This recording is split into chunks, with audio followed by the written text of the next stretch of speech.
नमस्कार, बाखबर में आपका स्वागत है। मैं हूं राघवेंद्र सिंह। आज हम बात करेंगे ट्रंप टैरिफ और स्वदेशी वार। असल में ये स्वदेशी अटैक है और इसी पर हम बात करेंगे क्योंकि ये फेस्टिव सीज़न है, यानी त्योहारों का सीज़न चल रहा है। नवरात्रि चल रही है, फिर अष्टमी नवमी की भी पूजा होगी, फिर ख़रीदारी होगी और दशहरे पर एक तरह से देश के बाज़ार में बम्पर खरीदी होती है। और इस पूरे मुद्दे पर कल तक ये कहा जाता था कि स्वदेशी की बात तो हम बहुत करते हैं, लेकिन चीन का सामान रोक नहीं पाते। अब चीन का सामान इस वैश्विक युग में तो रोकना मुश्किल है, चीन का या कहीं का भी हो, लेकिन सरकार ये भाव पैदा कर रही है कि आप स्वदेशी अपनाइए। देश की शान और स्वदेशी का मान, ये एक तरह से मूल मंत्र है। आज इसी पर बात करेंगे कि स्वदेशी के फ़ायदे क्या हैं। सबको पता है कि देश के जो कुटीर उद्योग हैं, जो एक तरह से कॉलेज के विद्यार्थी काम कर रहे हैं, चाहे वो रक्षा क्षेत्र की बात करें या प्राइवेट सेक्टर में बात करें, अगर उनके अपने काम है तो उसको एक तरह से खरीदारी करके बढ़ावा दीजिए। इससे रोज़गार मिलेगा, इससे भारतीय अर्थव्यवस्था का देशीकरण होगा। और ट्रंप ने जो 50% टैरिफ लगाया, उससे भी लड़ने की देश के भीतर भावना पैदा होगी। मैं सिर्फ आखिरी बात जोड़ूंगा कि विदेशी प्रतिबंधों को भी भारत ने झेला है। 1999 की हम बात करें, जब अटल जी प्राइम मिनिस्टर हुआ करते थे और भारत ने पोखरण विस्फोट किया था, तब तो भारत पर सीधा प्रतिबंध लगा था और उसमें भी भारत बहुत ताकत से बाहर निकला था। तब हालांकि स्थितियां अलग थी। अब भारत 1999 की तुलना में आर्थिक रूप से समृद्ध है। अगर हम बुद्धिमत्ता की बात करें तो जो यहाँ के युवा हैं वो ज़्यादा पहले से एक तरह से टेक्नोलॉजी में आगे बढ़ गए हैं और भारत की आर्थिक स्थिति भी बेहतर हो गई है। और चीन और जापान से भी भारत की तरफ ऐसे लोग आ रहे हैं जो व्यापार कर रहे हैं या उद्योग की बात कर रहे हैं। तो आज इसी पर बात करेंगे, ट्रंप टैरिफ और स्वदेशी अटैक। चर्चा के लिए हमारे साथ मौजूद है स्टूडियो में सामाजिक और राजनीतिक विशेषज्ञ डॉक्टर भूपेंद्र सुल्लेरी जी। भूपेंद्र जी, आपका स्वागत है। हमारे साथ दो हमारे वरिष्ठ पत्रकार साथी हैं, जबलपुर से जुड़ रहे हैं चैतन्य भट्ट जी। चैतन्य जी, आपका भी बहुत बहुत स्वागत है। और हमारे पत्रकार साथी डॉक्टर राहुल रंजन भी हमारे साथ जूम पर जुड़ गए हैं। राहुल जी, आपका भी स्वागत है। चर्चा की शुरुआत राहुल जी आपके साथ करना चाहते कि ये जो सारा मामला है, स्वदेशी एक भावना है, आप इसको ज्वार के रूप में आगे बढ़ा सकते हैं, इसको पॉलिटिकली कर सकते हैं, इसको सोशली कर सकते हैं, इसको इकोनॉमिकली भी कर सकते हैं। क्योंकि स्वदेशी के मामले में फिर जितने भी हमारे यहाँ जो वर्ग या जो काम लोग कर रहे हैं, हम कहें कि उससे भारत का भला हो सकता है। ये एक बहाना है। ट्रंप का जो टैरिफ वार है या चाइना से के सामान से लड़ने की बात हो रही है। हमको पता है कि लक्ष्मी जी भी चाइना लेके जाता है हमारे यहाँ से, क्योंकि लक्ष्मी की मूर्तियाँ वो भेजता है और हम उसको ख़रीदते हैं। फिर भगवान को रोशन करने के लिए जो झालर जिसको बोलते हैं हम, लाइट की, वो भी चाइना से आती है। लेकिन धीरे धीरे अगर इस तरफ ये भाव पैदा हो जाए कि हमको काम करना है और उसकी क्वालिटी चाइना से अगर 19 भी होगी, तो भारतीय लोग उस 19 से सामान को चाइना के 20 से सामान की तुलना में तरजीह देंगे। अगर ऐसा हो पाता है तो अगले बार से और बेहतर स्थिति होगी, फिनिशिंग आएगी, क्वालिटी आएगी, प्रोडक्ट होगा, जिसे कहेंगे पैकेजिंग भी बेहतर होगी।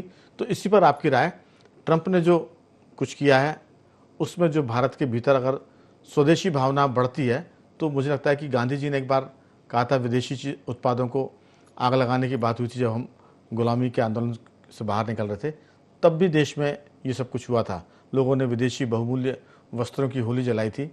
वो सब प्रतीक था, टोकन था। आज भी ये टोकन ही है कि प्रधानमंत्री से लेके मध्य प्रदेश के मुख्यमंत्री भी सड़क पे घूम रहे हैं आज।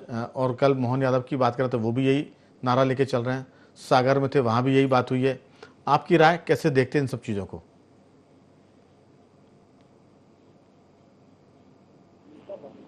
आजादी के दौर में भी आया था समय, और अब आजादी के 75 साल के बाद समय आया। भारत कभी भी ऐसी स्थिति में नहीं आया कि दूसरी देशों के ऊपर निर्भर रहा। भारत ने हमेशा अपना स्टैंड लिया है, चाहे देश के क्षेत्र में, शिक्षक, तमाम क्षेत्रों में आप देखेंगे कि भारत ने स्टैंड लिया है, प्रगति की ओर आगे बढ़ा है। हर क्षेत्र में आप आगे देखिए तो भारत आज दुनिया के नक्शे में ऐसा बाजार है जो किसी तरह को उपलब्धता कर रहा है। राहुल जी, आपको मैं बीच में रुकूंगा थोड़ा सा। आपके ऑडियो सिस्टम में थोड़ी सी गड़बड़ी है, हमारे तकनीकी जो विशेषज्ञ देख रहे हैं, जैसे ही वो ठीक होगा मैं आपको जोड़ूंगा, क्योंकि आपकी आवाज़ थोड़ी सी डिस्टर्ब होकर आ रही, कट के आ रही। चेतन भट्ट साहब मेरी आवाज़ सुन पा रहे हैं? जी, यही बात जो है वो आपसे है कि ये जो टैरिफ है वो अपनी जगह, लेकिन पूरी दुनिया में इस समय भारत को घेरने की कोशिश हो रही है। दुश्मन भी, हमारे दुश्मन भी कई बार एक साथ खड़े हो जाते हैं, और कई बार हम भी अपने दुश्मन के साथ खड़े देखते हैं, क्योंकि वो दुश्मन हमारे दुश्मन को मार रहा होता है। तो वो जो बहुत पुरानी कहावत है कि दुश्मन का दुश्मन दोस्त होता है, तो कई बार ये होता है कि अमेरिका और चीन मिलते हुए दिखते हैं। कई दफ़ा ऐसा लगता है कि अमेरिका के खिलाफ हम और चीन एक साथ हो गए हैं। कई दफ़ा ये भी लगता है कि रूस के साथ हम मिल रहे हैं और अमेरिका को काउंटर कर रहे हैं। तो ये बहुत सारी पेचीदगियाँ हैं। मुझे लगता है कि वैश्विक जगत में जिस ढंग से पिछले 3-4 सालों से जो हालात बन रहे हैं, आपकी राय, टैरिफ वॉर में भारत कितना उबर कर बाहर निकलेगा इस पूरे, मैं सदमा तो नहीं कहूँगा, लेकिन एक तरह से तकलीफदेह भी है और नुकसानदेह भी है। टैरिफ में हमें नुकसान भी हो रहा है, लेकिन क्या भारत इसका खुद अपना इलाज कर सकता है? आपकी राय। का टैरिफ वार चल रहा है, उसको लेकर तमाम देश नाराज हैं। चीन भी नाराज है, भारत भी नाराज है और दीगर देश भी नाराज है, जिससे बेवजह वो ट्रंप अपना टैरिफ लगा रहा है, किसी 50%, किसी पे 60%।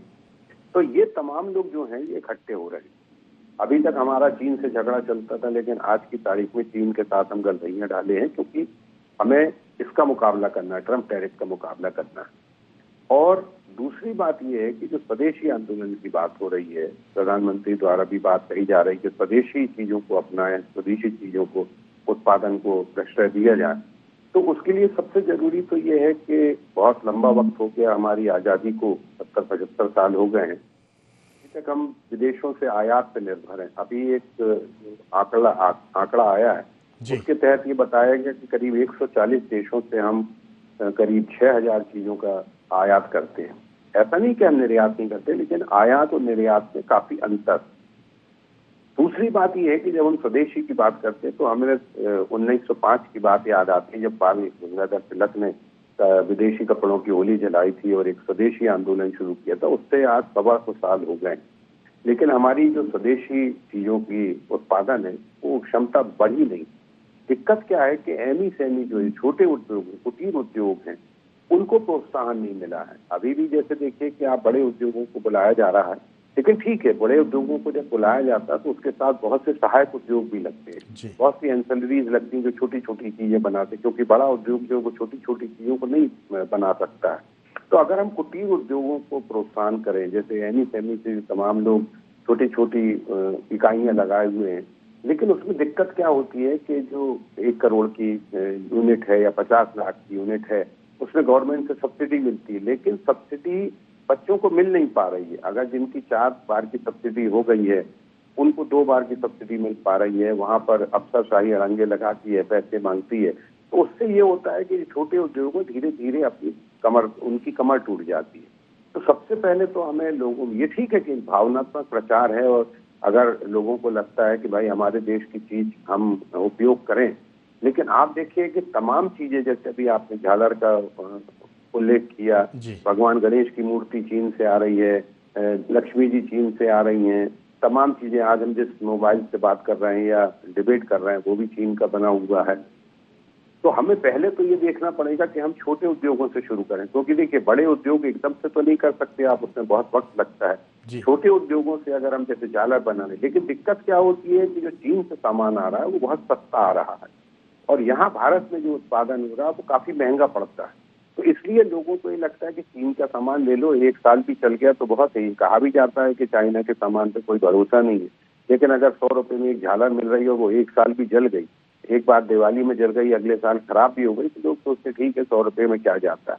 तो ये जो एक धारणा है कि भाई ठीक है सस्ता सामान मिल रहा है, ले लो, कोई ज्यादा उसमें दिक्कत नहीं होगी, इस भावना को भी हमको अलग करना पड़ेगा। और सबसे बड़ी बात यह है कि जो हमारे कुटीर उद्योग हैं, उनको आप जब तक प्रोत्साहन नहीं दोगे, अफसरशाही का जो अड़ंगा है, जो चीजों को रोकते हैं, तमाम तरह के उसमें अड़ंगे लगाते हैं, उनको आपको देखना होगा कि जब हम छोटे उद्योगों को प्रोत्साहन करेंगे, उनकी चीजों को खरीदेंगे, सरकारी स्तर पर भी खरीद हो सकती है कि तमाम चीजें सरकारी स्तर पे हैं, हम खरीद लें, उससे भी उनके जो व्यापार है, व्यवसाय है, उसमें बढ़ोतरी होती है।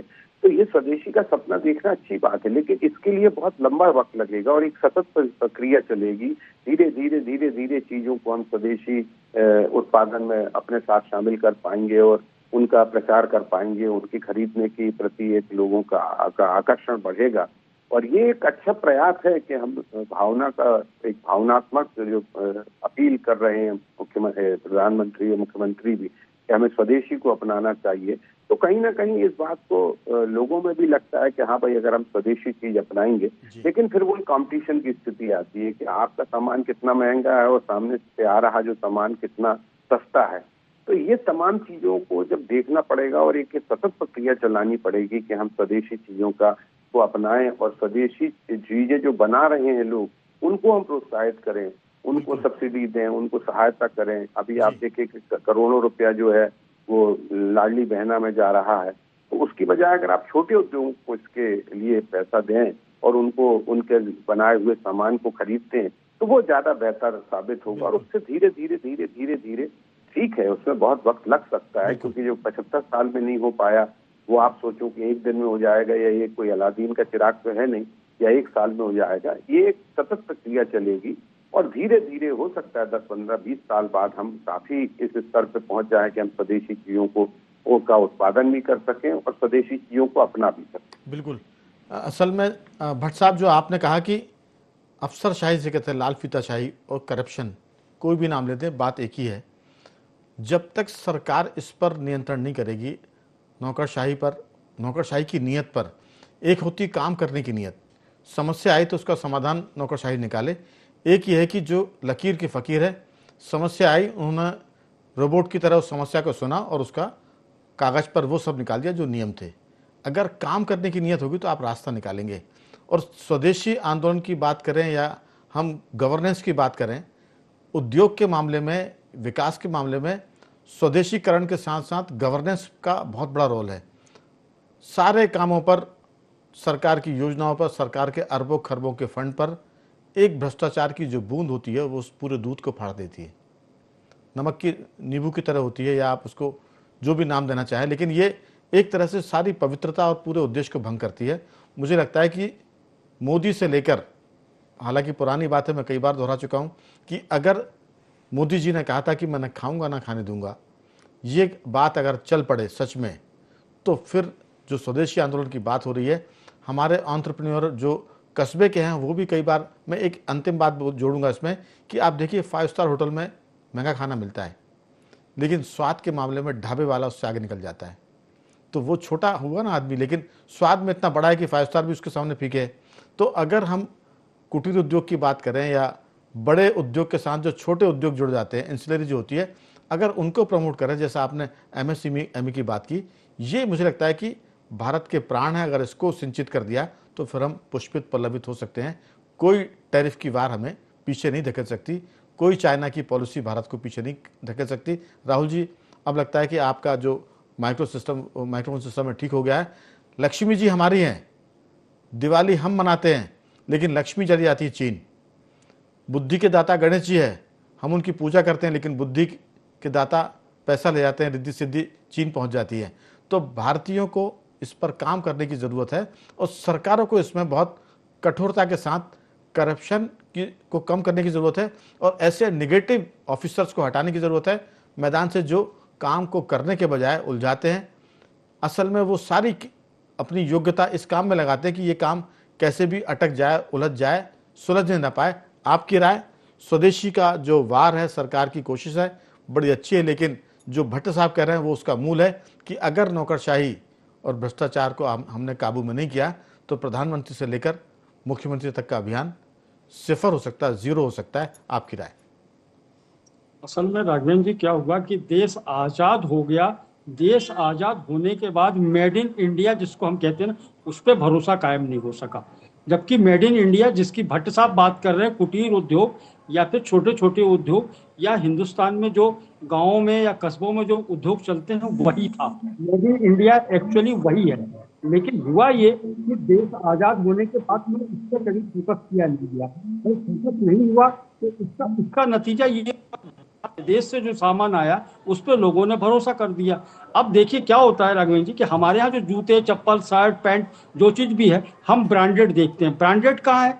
यदि इंडिया का ब्रांडेड है तो हमें उसको पसंद नहीं, यदि विदेश का ब्रांडेड है तो हमारे लिए बहुत अच्छा है। तो जो लाइफ स्टाइल हमारी हुई तो इसमें इंडिया पे भरोसा कम हो गया, एक चीज हम है इंडियन चीजों पर भरोसा नहीं कर पा रहे जी। राहुल जी, इसमें एक चीज है, इंडिया का अगर ब्रांड है और वही ब्रांड अगर विदेश में जाए और उस पर दूसरा लेबल लग जाए तो चल जाएगा। अब देखिए कि ब्रांडेड कपड़ों में ढाका से कपड़े बन के जाते हैं, एरो के हम समझे या दूसरी कंपनियों के जो मशहूर कंपनियां हैं, इंटरनेशनल ब्रांड है, वो कहाँ से बनते हैं? ढाका में, हिंदुस्तान से भी बनते हैं, लेकिन सील दूसरी लगती है। तो मुझे लगता है कि हमारी जो मानसिकता है वो थोड़ी सी विदेशी छाप को ज़्यादा अपनाने की हो गई है। जो आप बात कर रहे हैं कि विदेशी कपड़ा खरीदते हैं और देशी कपड़े को थोड़ा सा हे दृष्टि से देखते हैं जी। तो उसी वजह से राजेंद्र जी, उसी वजह से ये जो टैरिफ लगा है अमेरिका का, तो चिंता का विषय वही हुआ। लेकिन बहुत देर के बाद में ये सोचा गया कि स्वदेशी को अपनाया जाए। यदि बहुत पहले इस पे काम हो गया होता तो मैं समझता हूं कि भारत आत्मनिर्भर इन चीजों में हो सकता। इतने देशों से बुलाने की चीजें नहीं जरूरत पड़ती, न ठीक बात। गणपति जी बाहर से आते, न लक्ष्मी जी आती, न ये आपकी लाइटें आती। लेकिन क्या होता कि राजनीति भी इसमें आ जाती है, नौकरशाही भी आ जाती है। ठीक। तो इन लोगों ने सोचा नहीं, धीरे बिल्कुल। धीरे करके ग्रामीण क्षेत्रों का तमाम उद्योग समाप्त कर दिया गया और इसके बाद में अब स्वदेशी का राग अलापना शुरू हुआ। मैं लौटता जबकि हूं ये आपके काम पास गांधी जी बहुत जी। पहले छोड़ गए थे। जी ये स्वदेशी उस समय अपना लेते तो आज ये दिक्कत नहीं होती। बिल्कुल आप ठीक कह रहे हैं, लेकिन बात वही है कि हम थोड़े हिंदुस्तानी, थोड़ा सा एक शब्द है देशी, अलाल भी हैं, हम आलसी भी हैं। अगर विदेशी सामान अच्छा मिल रहा है तो कौन मेहनत करे यहाँ? और फिर थोड़ा बहुत हमारी परचेजिंग पावर बढ़ गई है, खर्च करने की क्षमता बढ़ी है, तो हम अलाली में उस महंगे सामान को भी ले रहे हैं और देशी सामान को प्रमोट करने से थोड़ा सा दूर हो रहे हैं। ये बहुत सारी बातें आपने कई चीज़ों पर ध्यान खींचा है। डॉक्टर भूपेंद्र जी, सवाल यही है कि क्या भारत के में टैलेंट तो है लेकिन अलाली है, आलस है, मक्कारी है, और वो जो अलाली आलस हो उसको एक शब्द दे सकते हैं, निकम्मापन भी है। अगर हमको आराम से कोई चीज़ मिल रही है तो हम क्यों हाथ पैर चलाएं, जबकि हमारे यहाँ सारा टैलेंट है। आपकी राय, ये जो स्वदेशी वार है या स्वदेशी अटैक टैरिफ वार के बाद शुरू हुआ है, उसमें स्वदेशीपन जब आएगा तो फिर हमें बहुत सारी चीज़ें जो विदेशी हैं वो गैर जरूरी हो जाएंगी और भारतीयता का जो मामला है वो आगे बढ़ेगा। आपकी राय? देखिए, राजनीति में इच्छा शक्ति की आवश्यकता होती है और इच्छा शक्ति से ही मन पटल बनता है और इसकी शुचिता और ईमानदारी बनती है। राष्ट्र के प्रति जो राष्ट्रवाद का जो नारा सरकार ने दिया, और राष्ट्रवाद से ही स्वदेशी की जागरूकता होती है, ये समझना होगा। देश को 78 साल हो गए हैं आज़ादी के बाद, और देश के आज़ादी का मूवमेंट जो चला था उसमें भी स्वदेशी आया था। पूर्व वक्ताओं ने, प्रवर्तकों ने उसको बताया भी, जो कि चाहे वो सांस्कृतिक रूप से हो, लोकमान्य तिलक ने सांस्कृतिक रूप से हो, चाहे स्वदेशी रूप, चाहे गणेश जी की स्थापना से लेके हो, चाहे साथ में होली जलाने के रूप में हो, चाहे महात्मा गांधी ने भी किया। लेकिन इसके साथ साथ राजनीतिक इच्छा शक्ति हमेशा कम होती दिखती रही, और जिसके कारण भारत एक बहुत बड़ा मार्केट बना अन्य देशों के लिए, और उनके लिए, उनके कारण आपने जो अभी कहा कि अलाली के कारण हमको वह चीज़, उनको सस्ते रेटों में, हमारे कुटीर उद्योगों को, हमारी एमएसएमई, हमारी स्टार्टअप, जितनी भी योजनाएं थी उन सबको ध्वस्त किया गया एक षड्यंत्र की तरह। आज फिर वही चीज़ आई, क्योंकि अमेरिका ने टैरिफ लगाया, और टैरिफ के कारण यह फिर एक आंदोलन के रूप में सरकार ने एक इच्छा शक्ति दिखाई कि हमारे स्वदेशी को फिर से पुनः स्थापित होना चाहिए, और निश्चित रूप से ईमानदारी। लेकिन इसमें 142 करोड़ लोगों की ईमानदारी और शुचिता की आवश्यकता है। देखिए, उत्पादन होना, उत्पादन के कारण गुणवत्तापूर्ण होना और उसके दाम का निर्धारण होना, मार्केट है, लेकिन सस्ती मूल्य के कारण हमारे यहाँ लोग बाग। लेकिन जब राष्ट्र का जयघोष होगा, राष्ट्र के प्रति समर्पण की भावना होगी, राष्ट्र प्रेम होगा, जिसके कारण हम कुछ पैसे ज़्यादा और कुछ पैसे में हम खरीदें और उस गुणवत्ता चीज़ को, तो निश्चित रूप से हमारे स्टार्टअप योजनाओं की जितनी हो, चाहे एमएसएमई हो, चाहे और भी चीज़ें हो। और हमारे यहाँ सनातन से देख लीजिए, वर्ण व्यवस्था के अनुरूप हर एक वर्ग को एक कुशलता प्राप्त थी, और उस कुशलता के कारण हमारी उस कुशलता को भी खत्म किया गया। आज अगर वह कुशलता भी स्थापित होती तो हम शायद सबसे बड़े एक्सपोर्टर होते विश्व के रूप में, लेकिन ये एक षड्यंत्र के रूप में किया गया। दरअसल बात घूम फिर के वहीं आती है कि हम बहुत बड़ा बाजार है। भट्टे साहब, भारत अगर बहुत बड़ा बाजार है तो उसमें सरकारों की भूमिका नहीं है। लोगों ने जनसंख्या बढ़ाई, 140 करोड़ की आबादी हुई, और उसके चलते ये बाजार बन गया। जनसंख्या में कुछ टैलेंट भी निकला जिसने पैसे कमाए और उसके चलते हमारी खरीदने की क्षमता बढ़ गई, खर्च करने की क्षमता बढ़ी। मुझे लगता है कि इसमें भी सरकार की भूमिका कम है। सरकार की भूमिका जहाँ से शुरू होती है वो ये कि आप गवर्नेंस, गुड गवर्नेंस दें और करप्शन कम करें। विदेशों से हम आयात तो करते सामान, लेकिन चीन जैसी राष्ट्रभक्ति हम आयात नहीं कर पाते, जापान जैसी राष्ट्रभक्ति हम आयात नहीं कर पाते, केवल बातें करते हैं। अगर देश के एमएसएमई को या जो कुटीर उद्योग या जो स्टार्टअप हैं उनको सरकार का तंत्र, मैं सरकार की बात नहीं कर रहा हूँ, तंत्र यानी नौकरशाही, वो सरकार की मंशा के हिसाब से ठीक से प्रमोट करे तो फिर यहाँ का टैलेंट बाहर जाने के बजाय यही बहुत बड़े काम कर सकता है। मैं एक आखिरी बात जोड़ूंगा कि ऐसा सुना है कि बेंगलोर के कुछ आईटी स्टूडेंट्स ने एक ड्रोन बनाया। वो ड्रोन इतना सक्सेसफुल है कि उस ड्रोन का परीक्षण करने के साथ ही भारत की सेना ने उनको करीब 10,000 करोड़ के आसपास का ऑर्डर दिया है। ये जो कॉलेज के बच्चे हैं उन्होंने वो ड्रोन बनाया है। अगर ये क्षमता हमारे कॉलेज के बच्चों में है तो आप देखिए कि जो सीनियर होंगे उनमें भी क्षमता होगी, लेकिन वो अमेरिका चले गए, वो दूसरे देश चले गए। तो सवाल वही है कि सरकार तो सब कर रही है, मोदी जी सब कर रहे हैं, लेकिन अगर अधिकारी भ्रष्ट हो जाएगा तो फिर काम नहीं चलेगा। जो आप बात कर रहे थे मैं उसी पे आ रहा हूँ भट्ट साहब। भ्रष्टाचार हमेशा ऊपर से नीचे आता है जी। आप किसी भी सीढ़ी में अगर नीचे की सीढ़ी को आप साफ करोगे तो ऊपर तो कचरा बना रहेगा।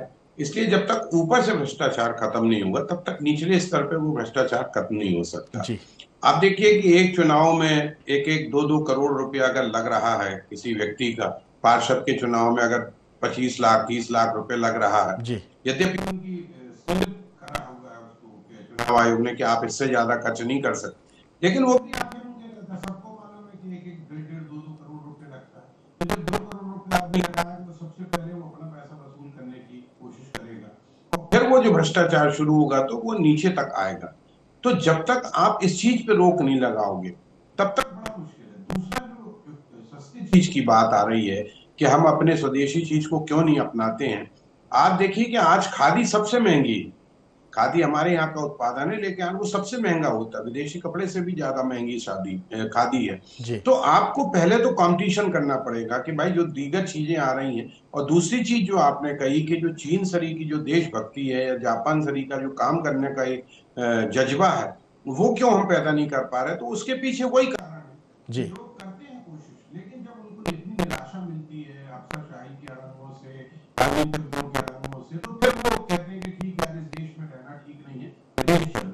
तो इसलिए पलायन हो रहा है, बहुत लोग बाहर जा रहे हैं और उसके कारण हमारे यहाँ का जो एक टैलेंट है वो विदेशों में जा रहा है। आप देखिए कि तमाम विदेशों में भारत के जो लोग हैं वो वहां पर काम कर रहे हैं और बहुत अच्छा काम कर रहे हैं, लेकिन जब अपने यहाँ काम करने का प्रयास करते हैं, कोई नई चीज लाने का प्रयास करते हैं तो उसको बिल्कुल किनारे कर दिया जाता है। ये जो बात है वहां पहुंचने ही नहीं दिया जाता। सारी बातें जुड़ी हुई हैं।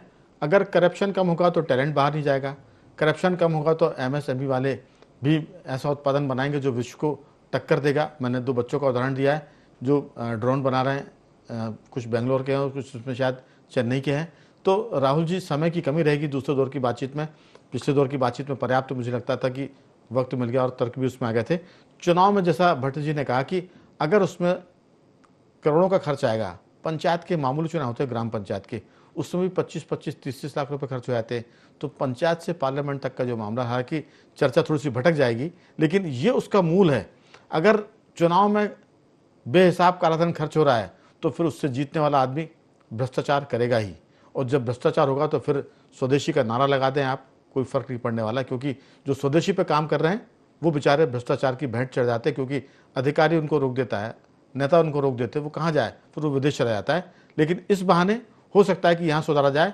उम्मीद पर आसमान टिका। इसी उम्मीद पर मैं आपसे अंतिम टिप्पणी लूँगा कि क्या स्वदेशी आंदोलन का जो मामला चल रहा है टैरिफ के चलते, वो सफलता से पूर्वक आगे बढ़ेगा?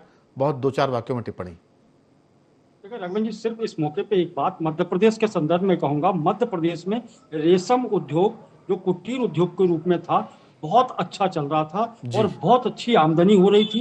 यहाँ का रेशम बहुत अच्छा था, लेकिन आप ये देखिए कि रेशम उद्योग मध्य प्रदेश से पूरी तरह से लापता हो गया।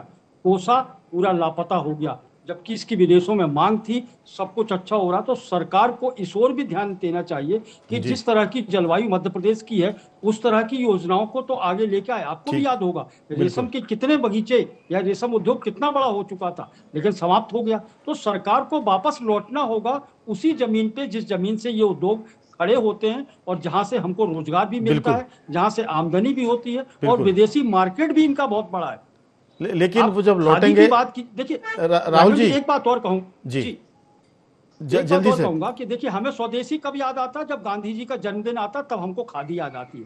जबकि आज नहीं, की अब स्थिति तो में अब तो टैरिफ, खत्म हो गया। ट्रम्प का टैरिफ भी याद दिला रहा है। गांधी जी तो दिलाते थे, अब ट्रम्प का टैरिफ भी याद दिला रहा है। लेकिन वही तो जी, सब याद दिला रहा है स्वदेशी को। बिल्कुल। डॉक्टर भूपेन जी, सवाल वही है कि आप सब कुछ कर रहे हैं, लेकिन भ्रष्टाचार का घुन अगर लगाया तो सारी सरकार की योजनाओं को, सारे टैलेंट को वो खत्म कर देता है। चाहे वो छोटे उद्योग हो, कुटीर उद्योग हो या स्टार्टअप हो, वो खत्म हो जाते हैं, क्योंकि ये सबसे बड़े देशद्रोही हैं जो भ्रष्टाचार का काम कर रहे हैं। देशद्रोही केवल बंदूक लेके सीमा पर या आतंकवाद के मामले में बम फोड़ने वाले वो नहीं है।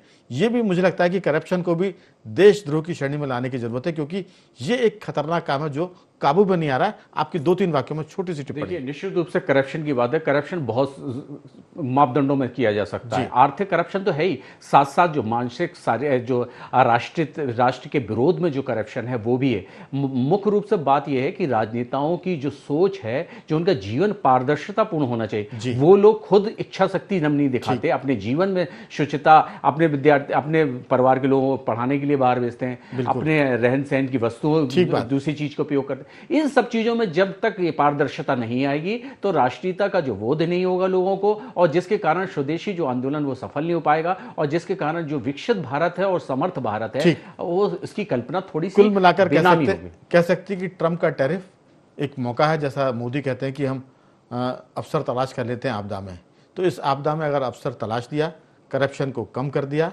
और टैरिफ के खिलाफ हमने स्वदेशी आंदोलन को आगे बढ़ाया, तो भारत और मजबूत होकर उभरेगा। देखते हैं आने वाले दिनों में क्या होता है। मैं तीनों मेहमानों का धन्यवाद करूंगा। भट्ट साहब, आपका साधुवाद। राहुल जी, आपका बहुत धन्यवाद। और डॉक्टर भूपेन जी, आपका भी साधुवाद कि आपने इस चर्चा में हिस्सा लिया। तो बखबर में आज सिर्फ इतना ही। बने रहिए हमारे साथ और देखते रहिए IND24।